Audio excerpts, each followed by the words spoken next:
right, so it is officially that time of the week again where we go ahead and cover this week's Grow a Garden update. Like always, I'm going to break down the event for you guys, as well as every single one of the rewards, including the pet passives, and of course, all of the brand new seeds to see which one is the brand new best. So with that being said, get comfortable. Let's go ahead and jump right into this. With that being said, as you guys can see, here we are in the fall market update. Honestly, this update is not complicated at all whatsoever, and majority of this video is really just going to be me showing you guys pretty much every single one of the rewards you can obtain, because honestly, it's pretty straightforward. As you can see right here, we've got ourselves the Fall Bloom. This is a server-wide, pretty much kind of like donation system, very similar to like the Beanstalk event, for example. If you notice in the top left, right now it is asking for tropical plants. You go ahead, collect all of your tropical plants, come to the tree, and then feed all, and it'll go ahead and put it inside of the tree. Every single time that you contribute any type of amount to this actual Fall Bloom, this number on the left-hand side is going to increase.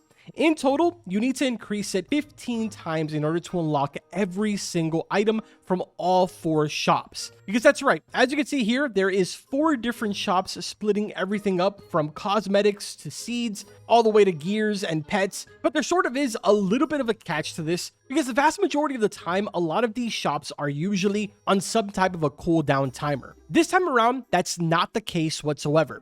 If you want the shop to go ahead and refresh, there isn't any option to go ahead and spend in-game money, there isn't an option to spend Robux, and there isn't a timer whatsoever. Instead, you need to go back over here and fill up this bar all over again and basically make the Fall Bloom happen once again in order for every single one of the shops to refresh. Now, right now we're looking at the gear shop. If you notice, everything inside of here is strictly for in-game money. And I'm going to be honest, man, there is a lot of stuff in here. It's kind of all pretty random, except for when you get sort of to the bottom. But like, for example, fireflies in a jar, super random. Sky lantern, maple leaf kite, and the leaf blower. All of these, for the most part, just sort of seem like cosmetic-ish stuff. The leaf blower over here has kind of like a 100% use meter. And obviously, the more leaf blowers you have, the more you can pretty much stack up. But this just kind of seems like an interesting way of being able to travel around. If I put myself in shift locked here and I hold it down, I can sort of travel around like this, which is kind of cool, but it doesn't exactly do anything inside of here. No matter if you start using the blower inside of here, not a single thing is going to change. And the same thing goes for the firefly jar. Even if I stand right next to a crop and open it, it just kind of like lets out a firefly and it just floats up to the air. That's literally all it does. Maple leaf kite, same concept over here. You go ahead and click it and it starts flying up, and then it just sort of disappears, but it literally serves no purpose. Now, luckily, that is only up to that point, which is the leaf blower, where it's kind of like pointless. Everything after that is actually fairly decent. For example, we've got ourselves the maple syrup for 50 mil. This one will go ahead and give 50 XP to whatever pet it is that you want. After that, you have the maple sprinkler. Here's sort of an example. It's basically taking up 4 of the individual plots here. If I place it right down in the middle, it is now officially contributing to this entire area. On top of that, it also looks really cool. Let's just go in like first person here. It looks actually pretty cool. But if you notice right here, basically 5 minutes, which is kind of crazy. After that, you have the bonfire placed down to give a temporary boost for cooking and fall related pets. But the boost does decrease as the fire starts to weaken. Fairly simple concept here. You basically just put down the bonfire and it's gonna start a bonfire. But you can only have 3 of these down at a time, and it lasts for a total of 10 minutes. Next up, we have the harvest basket. This tosses a bunch of fruit around, feeding all of your pets. It isn't like super insane, but I mean, it's somewhat useful. If we go ahead and click here, you'll see it gives pretty much 5% hunger to every single one of the pets. I'll actually open up this menu and click it again, so you guys can see right there, all of the pets pretty much just went up the same amount. Next up, we have the Maple Leaf Charm. This one summons the winds to bring forth rain. I guess this one's kind of useful, especially for like a situation right now where I'm trying to grow all of the new trees. I can go ahead and use this and boom, the garden weeps. It is now officially raining, 50% growth speed. Pretty helpful, at least in my situation right now, but I don't know how helpful it's going to be for people that already have their farms done. And now for the final item, it is the Golden Acorn. It resets your pet back to age 1, but it empowers it with a random mutation. Catch is, the pet has to be over the age of 40. So for example, right here, we've got ourselves a queen bee that is age 42. Let's go ahead and use this on the queen bee. Your queen bee has gained the shiny mutation, but unfortunately, now it is back to age 1. But yeah, for the most part, that's pretty much every single thing over here for the gear shop. If we move over here, these are all of the cosmetic stuff. Won't really spend too much time here because for the most part, everything is, as you would expect, cosmetic. These are the items inside of the crate, with the holy grail being the log tunnel fall at a 7.14%. The only item inside of here that actually serves a purpose is the final one, which is the fall fountain. You probably saw that I have a bunch of these down, and it's because periodically it imbues your crops with the fall mutation. Right across from that, we've got ourselves the seed shop. This time around, there actually isn't a seed pack, and instead, all of the seeds are found inside of this shop for this update. But there's actually something pretty cool that I'm going to be showing you guys in just a second, because if we sort of scroll through here, you'll see we got common, uncommon, rare, legendary, mythical, and divine. But if we keep going, there is also a transcendent. The beautiful thing about the maple resin is that it is officially beyond better than the candy blossom. Unfortunately, it isn't better than the bone blossom, but it definitely blows the candy blossom out of the water.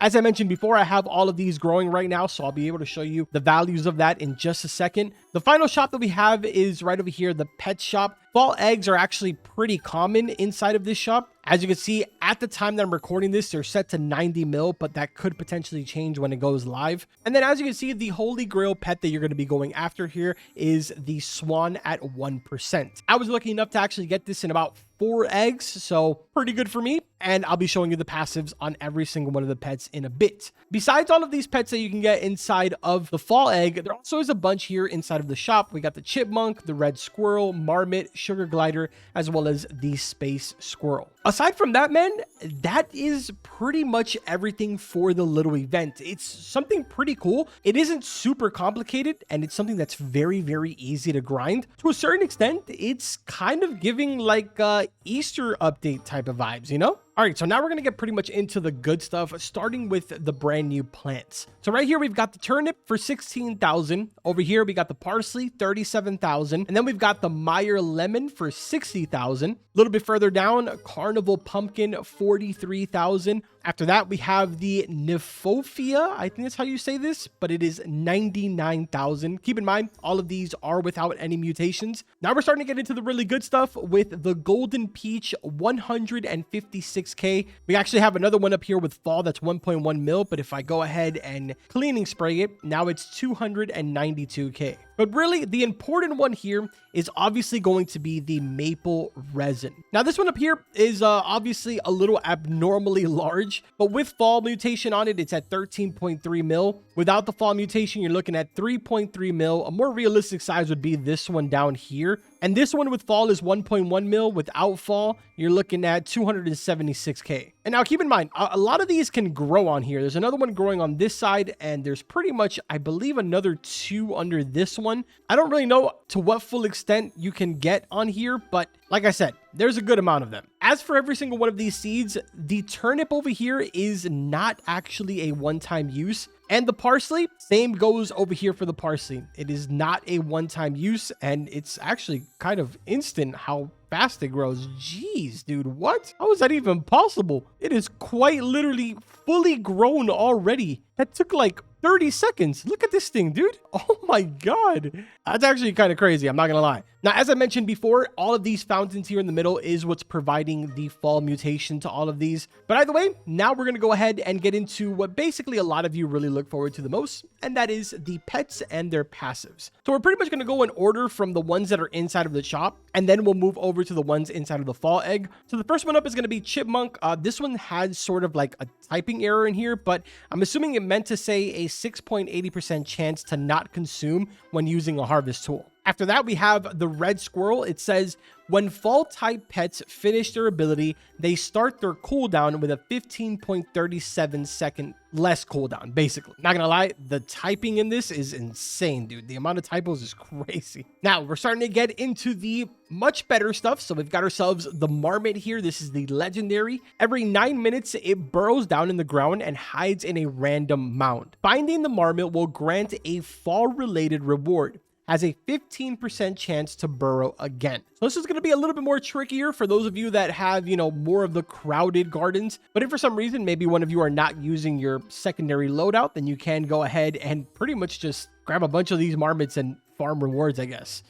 I don't really think it's worth it, to be honest. Now we have the sugar glider. Every 20 minutes, it glides from 3 different fruits, copies 1 mutation from each fruit, and applies it to the next one. And now finally, the holy grail, the space squirrel. Every 18 minutes, it has a 15.89% chance to apply the void touched mutation.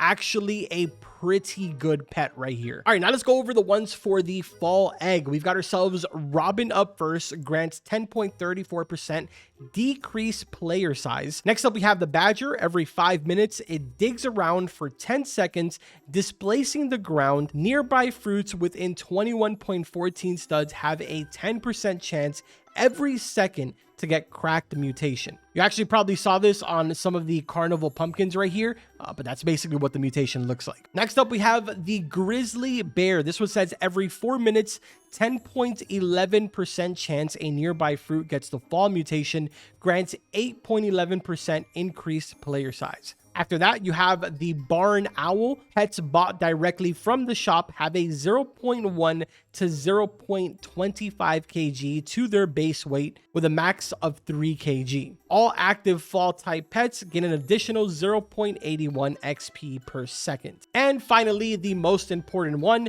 Swan. Every 24 minutes, it goes to another player's pet and befriends it and performs its ability. Every 6 minutes, graces a fruit with graceful mutation. You guys probably saw this already, but right over here, all of these that are sort of glowing, they all have graceful on it, and that's what that mutation looks like. So yeah, these are all of the pets. Again, not really a super complicated update. On the flip side, it's actually probably one of the most easiest updates that I've seen in a while, at least since we've been doing all of these guides every single week. Obviously, I could go ahead and include the fact that there is now the guide on the left-hand side, but because this is technically already live in the game by the time that you guys are watching this, because they sort of like push out the update the night before, pretty cool. You no longer need to look inside of your inventory for the book. Now it's just a button off to the side. Also, additionally to the Robux spenders out there, the premium fall egg is inside of the shop. And aside from the swan being a 1%, there also is a giant egg that you can get for 1%, which can give you any of the pets in their giant mutation or variant. But yeah, man, that's pretty much going to do it for everything. If you guys enjoyed the video, make sure to drop a like, subscribe to the channel. As always, we do this every single week. So if you don't want to miss it, make sure to subscribe. I'll see you guys in the next one. Take care.